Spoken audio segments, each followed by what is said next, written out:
Okay, let's get into it. We've got a fascinating stack of information here, all centered on a specific slice of Wisconsin. We're talking the Spring Valley area and the iconic Devil's Lake State Park. Right, and the sources are quite varied. We have details on a local spot like Crystal Cave, a village's whole comprehensive plan, a look back at the park's human history, and even, some serious geology on how Devil's Lake came to be. So the idea is to pull together the most compelling stuff from all these different angles, give you a much richer picture of this landscape and its past. Exactly. It's about understanding the layers, the present day, the history, the deep, deep time recorded in the rocks. Let's start local then, Spring Valley and specifically Crystal Cave. Okay. The info on Crystal Cave highlights adventures above and below, and they really seem to focus on making the above part accessible. Which is great to see. They mentioned paved, accessible parking spaces Yeah. and sidewalks leading right up. Yeah, 6 dedicated paved spots. The rest is gravel. But they have sidewalks from the accessible parking right to the gift shop and attractions. There's a drop-off area, too, which is helpful. Okay, practicalities. What about amenities on the surface? Food, things to do. Well, food-wise, it's somewhat limited. Think specialty candies, ice cream, maybe some pre-made sandwiches. But importantly, you can bring your own food for the picnic grounds. Good to know. Is there anything else nearby? Yeah, there's a Subway like a quarter mile away. Yeah. One thing that no outside alcohol, but they do sell beer and wine on site. All right. And activities above ground. Mini golf. T-Rex mini golf. It's 18 holes, and significantly 9 of them are ADA compliant and stroller friendly. The other 9 have stairs, so they're clear about that. And gem panning. Prospectors Creek. Also accessible. The sluice itself is designed for wheelchair access. That's really thoughtful. Restrooms. Always important. Yep, accessible restrooms near the gift shop. They even have an all-gender or family restroom option. How about the picnic area itself? It's got a couple of ADA tables, though they're on a grass surface. But there's also a covered pavilion that has a hard surface walkway leading to it. So it sounds like for the surface stuff, they've put real effort into accessibility. Obviously, the cave tour itself, with stairs and ramps, has limitations. Right, they're upfront about that. Strollers aren't allowed on the cave tour, just not practical, but they're fine on the surface paths. And they have multiple baby changing stations available. What about animals? Service animals versus pets? Standard policy, really. Trained service animals are permitted pretty much everywhere, though maybe with some minor limits in specific cave areas for safety. Regular pets are welcome outside on a leash. Okay, let's zoom out a bit from Crystal Cave to Spring Valley itself, using the village's comprehensive plan. It seems the village's identity is really wrapped up in its natural setting. Absolutely. The plan emphasizes the connection to the Ogell Reservoir and River, the wildlife, the parks. Crystal Cave is part of that picture, alongside things like the golf course. And they did one of those SWOT analyses, strengths, weaknesses, opportunities, threats. Yeah. Strengths are clearly that small-town vibe linked to nature. The Ogell offers tons of recreation, fishing, camping, hiking, swimming, even winter stuff like snowshoeing and skiing. Crystal Cave is a known tourist draw. Scenic views, trails, wildlife, it's all there. Opportunities seem to build on that, expanding trails, maybe even for horses, promoting eco-friendly building. Exactly. And attracting more tourism focused on the Ogell, maybe creating more parks on some of the steeper slopes or ridges, enhancing that recreational tourism aspect. But there are concerns too, right? Weaknesses and threats. Definitely. Worries about population growth stressing resources. Erosion is a big one, partly because of the steep terrain. Potential impacts on the reservoir's water quality, loss of open space as development happens, maybe even losing some plant and animal species. That steep topography keeps coming up. It's a major factor. It's scenic, sure, but it makes building harder and erosion a constant concern. Runoff from steep slopes can carry soil and nutrients into the water. The plan touches on agriculture too. It does. Notes that much of the land is suitable for farming or development, and there's a stated desire to avoid conflicts between those uses. But again, steepness means erosion potential and runoff impacting water quality. There's some data showing farm numbers increased in Pierce County between 1997 and 2007, but average farm size went down, while value per farm shot up. Soil suitability seems key for development decisions, basements, septic systems. Right. The plan talks about soil property slope, depth to bedrock, moisture, rocks, and how they rate suitability. Slight, moderate, or severe limitations. Where are the tricky spots in Spring Valley? Severe limitations for basements are noted downtown, on the eastern slopes, and near Crystal Cave. For septic fields, severe limitations downtown and on the western limits, though they do mention modern tech can sometimes overcome these. And wildlife habitat. The Ugal River is central. Very important habitat. They list specific species they're tracking, like wood turtle and bald eagle, and certain natural communities like dryfliss. But invasives are an issue too, like reed canary grass in the waterways. Forests play a role too, especially on those slopes. Yeah, providing habitat, controlling erosion. Keeping larger, connected forest areas is important. The steep slopes around the village, along the river and Lake George, are often forested. You said that topography is unusual compared to other areas. How steep is steep? Slopes over 20% are flagged as a significant concern for development. It creates challenges for building, access, and definitely erosion.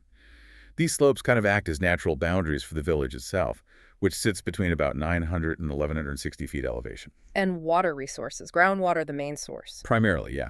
Recharged in the upland areas. Mm. The soils tend to have moderate to slow permeability, meaning water doesn't soak in super fast. So managing stormwater runoff is crucial, using best practices like shoreline buffers, erosion controls. The O'Galley River itself, it was dammed. Twice, actually. First by the Army Corps of Engineers in 1958, mainly for flood control, apparently. The village had historical flooding issues. Then again between 65 and 68 to create Lake George. Which is now the tourist spot and trout stream we mentioned. Right. But despite its recreational value, both Lake George and the Ogal River were listed as impaired waters back in 2006. Impaired how? What were the issues? Things like sedimentation, too much soil washing and habitat degradation, water temperature issues, and eutrophication.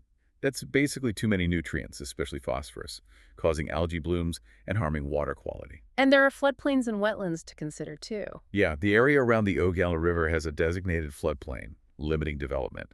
And wetlands, found along the river, Lake George, and creeks, are vital.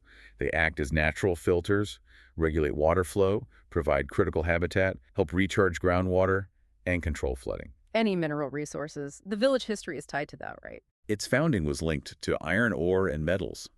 Nowadays, it's pretty much limited to sand and gravel extraction, and there are no permitted pits within the village itself. But yeah, that history is part of the story. The plan also references an inventory of historic buildings in the village. So the comprehensive plan really paints a picture of a community deeply aware of its environment, trying to balance growth with preserving what makes it special. Exactly. The stated goals reflect that.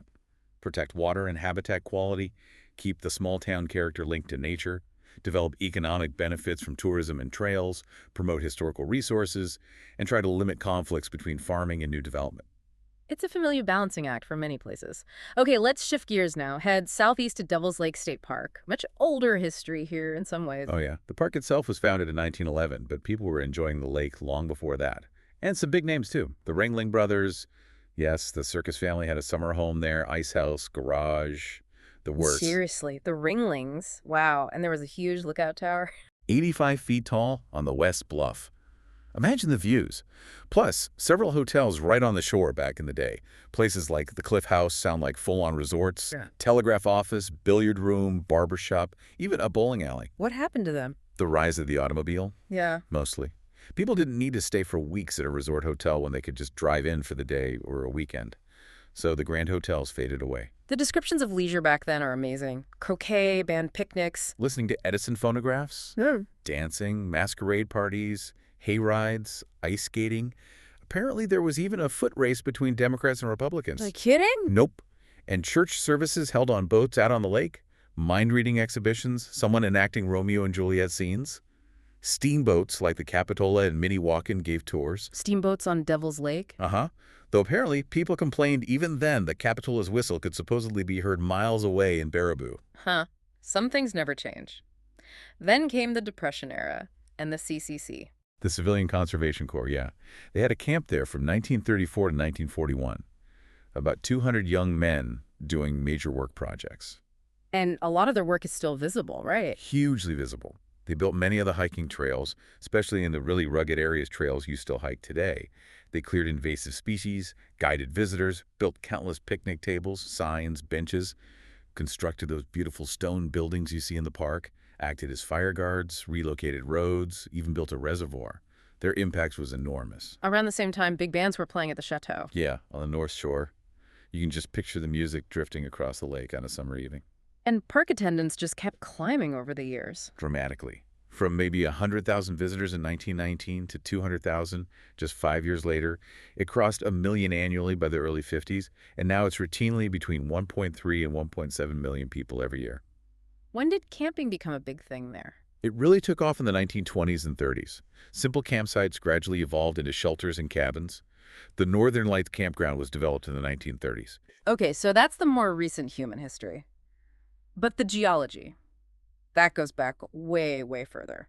Devil's Lake sits in this gorge in the Baraboo Hills. What are the hills, geologically speaking? They're really ancient, part of what's called a doubly plunging syncline. Imagine a huge U-shaped fold in the rock layers, and that U dips downward at both ends. The ridges themselves are made of incredibly hard Precambrian rock called Baraboo quartzite, billions of years old. And the gorge where the lake is? Was it always there? The origins are a bit debated, but the thinking is it was likely an ancient river channel, maybe carved even before some of the younger Cambrian sandstone in the area was deposited. It got buried under sediments for millions of years, and then eventually erosion exposed it again. So an ancient valley, re-exposed, and then the Ice Age happened. Bingo. That's the key event for the lake itself. About 18,000 years ago, during the last ice age, this massive tongue of ice called the Green Bay Lobe pushed down into this part of Wisconsin. And glaciers leave stuff behind, right? Moraines, drumlins. Exactly.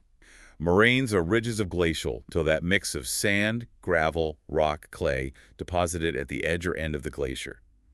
Drumlins are those elongated, teardrop-shaped hills formed under the ice, showing the direction it flowed.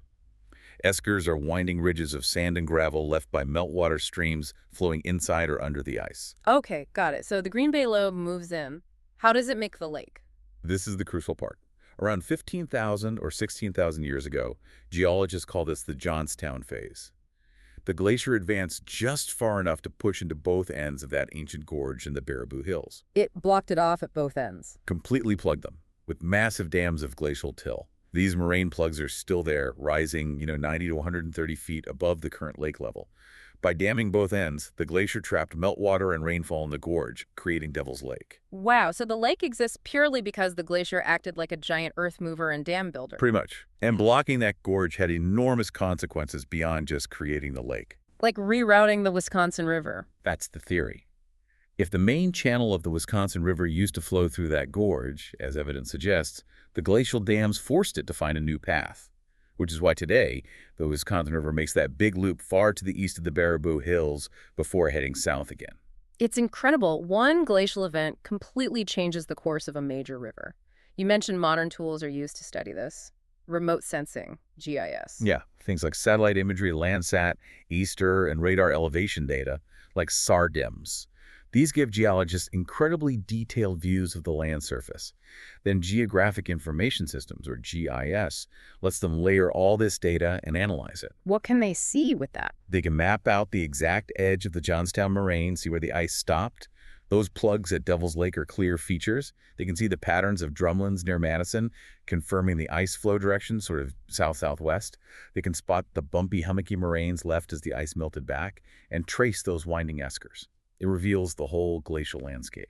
There was also a giant lake before Devil's Lake formed, Glacial Lake, Wisconsin. Yes, a huge lake that existed north of the Baraboo Hills from about 19,000 to 14,000 years ago. It formed because the Green Bay Lobe initially blocked the Wisconsin River's path further north. For a while, some of that water might have actually drained south through the Devil's Lake Gorge before the plugs fully formed and sealed it off. And then something even more dramatic happened with Glacial Lake, Wisconsin. Oh, absolutely. Around 14,000 years ago, the glacier was melting back. An ice dam, or maybe a sediment dam, near the eastern end of the Baraboo Hills at a place called the Aloha Outlet failed, catastrophically. How bad was it? Imagine a massive lake suddenly finding an escape route. The water level of Glacial Lake, Wisconsin plunged rapidly as it poured south into a lower basin, Lake Merrimack. This colossal flood is what carved the famous deep gorges of the Wisconsin dells upstream. So the dells were carved by this massive flood event. That's the understanding, and the evidence is right there at the Aloha Outlet. Incredible deposits of coarse gravel and huge boulders, some like 5 feet across, just dumped by the sheer power of that water. Unbelievable. So, Devil's Lake, formed by ice dams. Wisconsin dells. carved by the flood when a different ice dam broke. It all comes back to the glaciers. It really does. The park's geology is those ancient quartzite and sandstone bedrock layers, but heavily draped in glacial till the Horicon Formation and windblown silt called loess. And beneath Devil's Lake itself, not solid rock near the surface, it's filled with over 300 feet of glacial sediment. Did the remote sensing reveal anything else unexpected? One really interesting find was what looks like a buried, dry river channel north and west of Devil's Lake, heading towards Baraboo. The interpretation is that this might be a segment of the pre-glacial Wisconsin Rivers course, later covered over by the Johnstown Moraine. The data lets them trace possible ancient routes. Fascinating stuff. So we've gone from crystal caves, accessibility features, and the Spring Valley's planning challenges, To the Ringling Brothers summer home, the CCC's enduring stonework at Devil's Lake. all the way back to catastrophic floods and glaciers reshaping the entire landscape. It really highlights how any place you look at has these incredible layers. The geology sets the stage, then human history unfolds on top of it, and communities today are still interacting with that legacy. It definitely makes you think. Those immense geological forces acting over thousands of years are invisible now, but they dictated where the rivers flow, where the hills rise, where the lakes formed. Knowing that deep past, how does it change the way you see a familiar park, or even just the shape of the land around you?